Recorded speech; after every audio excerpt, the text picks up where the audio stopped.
milieu de ce camp afin vraiment de leur donner des conseils sur tout ce qui entoure la sexualité.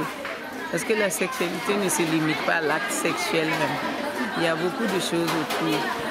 Et le parcours entre rencontrer un garçon, lui parler, tomber amoureuse, décider de qu'est-ce que vous voulez faire ensemble. Ensuite, que la question sexuelle s'invite dans la discussion, c'est possible. Mais est-ce que les filles sont préparées à en parler avec les jeunes garçons qu'elles rencontrent?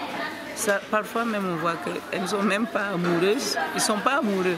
C'est juste le sexe qui les réunit. Et après le sexe, les garçons disent c'est pas eux seuls, ils ne sont pas responsables. Ils rejettent les grossesses donc. Donc nous pensons que les filles sont plus fragiles puisque c'est elles qui portent les grossesses et qu'en leur donnant cet enseignement-là, elles vont pouvoir se méfier d'abord de ceux qui s'approchent sans que ça ne soit pour du sérieux.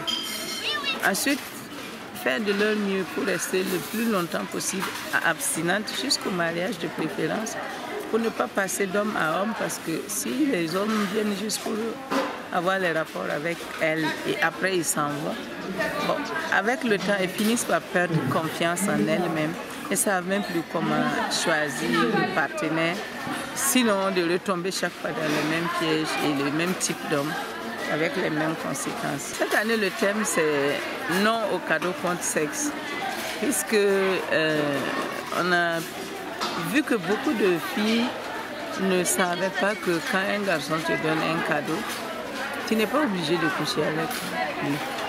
Le cadeau, c'est comme un échange. S'il donne le cadeau, il veut qu'il y ait une contrepartie. C'est comme il échange. Mais comme elles l'ont dit elles-mêmes, on n'échange pas deux choses de valeurs différentes. S'il y a un échange, ça doit être deux choses de même valeur. Et ensuite, si c'est donné, les cadeaux, il les donne. Il ne doit pas exiger de contrepartie. Troisième point, si c'est la vente, les filles ne se vendent pas. Et eux ne sont pas des acheteurs. S'ils veulent des prostituées, ils savent où trouver des professionnels du sexe pour aller payer les services sexuels. Ce n'est pas des enfants qui sont dans la vulnérabilité ou même de très jeunes enfants à qui on donne 1000 francs, 5000 francs et puis on exige ensuite qu'elles se vendent comme si elles étaient des prostituées. Voilà.